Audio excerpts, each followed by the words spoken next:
ବୈଦିକ ଜ୍ୟୋତିଷ ଶାସ୍ତ୍ରରେ ପ୍ରତ୍ୟେକ ଗ୍ରହ ଏକ ନିର୍ଦ୍ଦିଷ୍ଟ ସମୟରେ ରାଶି ପରିବର୍ତ୍ତନ କରିଥାନ୍ତି। ଏହି କ୍ରମରେ ରାହୁ ଧନିଷ୍ଠ ନକ୍ଷତ୍ରରେ ଚଳନ କରିଛନ୍ତି। ରାହୁ ଏହି ରାଶିରେ 15 ନଭେମ୍ବର ପର୍ଯ୍ୟନ୍ତ ରହିବେ। ଧନିଷ୍ଠ ନକ୍ଷତ୍ରକୁ ଧନ ପ୍ରତିଷ୍ଠା, ଖ୍ୟାତି, ସଫଳତା ଓ ସିଦ୍ଧିର ପ୍ରତୀକ ବୋଲି ବିବେଚନା କରାଯାଏ। ଯଦି ଜାତକରେ ରାହୁଙ୍କ ସ୍ଥିତି ମଜବୁତ ଥାଏ ତେବେ ବ୍ୟକ୍ତି ଅପାର ଧନ ଐଶ୍ୱର୍ଯ୍ୟ ଅଧିକାରୀ ହୋଇଥାଏ। ତେବେ ଆସନ୍ତୁ ଜାଣିବା କେଉଁ ରାଶିଙ୍କ ଭାଗ୍ୟ ଆଜିଠାରୁ ଚମକିବାକୁ ଯାଉଛି। ପ୍ରଥମ ରାଶି ହେଉଛି ମେଷ ରାଶି। ରାହୁଙ୍କ ଚଳନ ଏହି ରାଶିକୁ ମାଲାମାଲ କରିବ। ବିଶେଷ କରି ଆର୍ଥିକ ସ୍ଥିତି ମଜବୁତ ହେବ। କର୍ମକ୍ଷେତ୍ରରେ ସହକର୍ମୀମାନେ ପ୍ରତ୍ୟେକ କାର୍ଯ୍ୟରେ ସହଯୋଗ କରିବେ। ପୁରୁଣା ବିନିଯୋଗରୁ ଅଧିକ ଲାଭ ପାଇବେ। ଅବିବାହିତାଙ୍କ ପାଇଁ ଭଲ ବିବାହ ପ୍ରସ୍ତାବ ଆସିପାରେ। ବ୍ୟବସାୟୀଙ୍କ ପାଇଁ ସମୟ ଅନୁକୂଳ ରହିବ।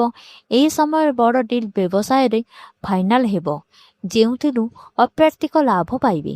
ନିଜ ସନ୍ତାନଙ୍କ ଠାରୁ କୌଣସି ପ୍ରକାର ଶୁଭ ଖବର ପାଇବେ। ଆୟର ଉତ୍ସ ବୃଦ୍ଧି ହେବ। ସ୍ୱାସ୍ଥ୍ୟ ଭଲ ରହିବ। ଦ୍ୱିତୀୟ ରାଶି ହେଉଛି ମିଥୁନ ରାଶି। ରାହୁଙ୍କ ଚଳନ ଏହି ରାଶିଙ୍କୁ ଧନବାନ କରାଇବ। ସ୍ୱାମୀ ସ୍ତ୍ରୀଙ୍କ ମଧ୍ୟରେ ହୋଇଥିବା ମନୋମାଳିନ୍ୟ ଦୂର ହେବ। ପରିବାର ସହ ଭଲ ସମୟ ଅତିବାହିତ କରିବେ।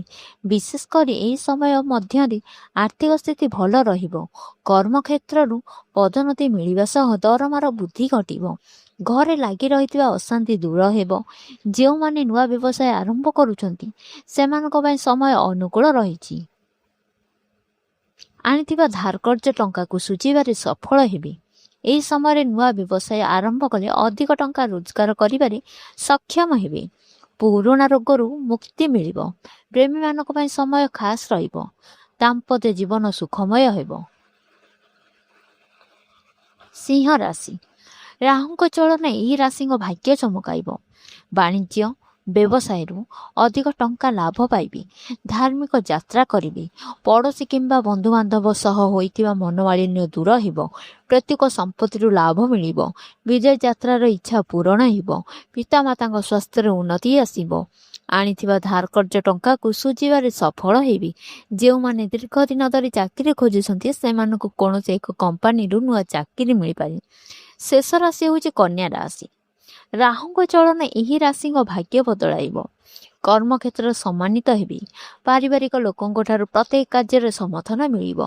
ବିଶେଷ କରି ଯେଉଁମାନେ ବିଦେଶରେ ପାଠ ପଢ଼ିବାକୁ ଆଶା କରିଛନ୍ତି ସେମାନଙ୍କ ଇଚ୍ଛା ପୂରଣ ହେବ। ଆର୍ଥିକ ସ୍ଥିତିରେ ସୁଧାର ଆସିବ। ସ୍ୱାସ୍ଥ୍ୟରେ ଭଲ ରହିବ। କ୍ୟାରିୟରକୁ ନେଇ କୌଣସି ପ୍ରକାର ଶୁଭ ଖବର ମିଳିବ। କ୍ୟାରିୟର ଲାଗି ରହିଥିବା ଅସ୍ଥିରତା ଦୂର ହେବ। ବରିଷ୍ଠ ଅଧିକାରୀଙ୍କ ପ୍ରିୟ ପାତ୍ର ହେବେ। ଘର ଓ ଗାଡ଼ି କିଣିବାର ସ୍ୱପ୍ନ ସାକାର ହେବ। ଦାମ୍ପତ୍ୟ ଜୀବନ ସୁଖମୟ ହେବ।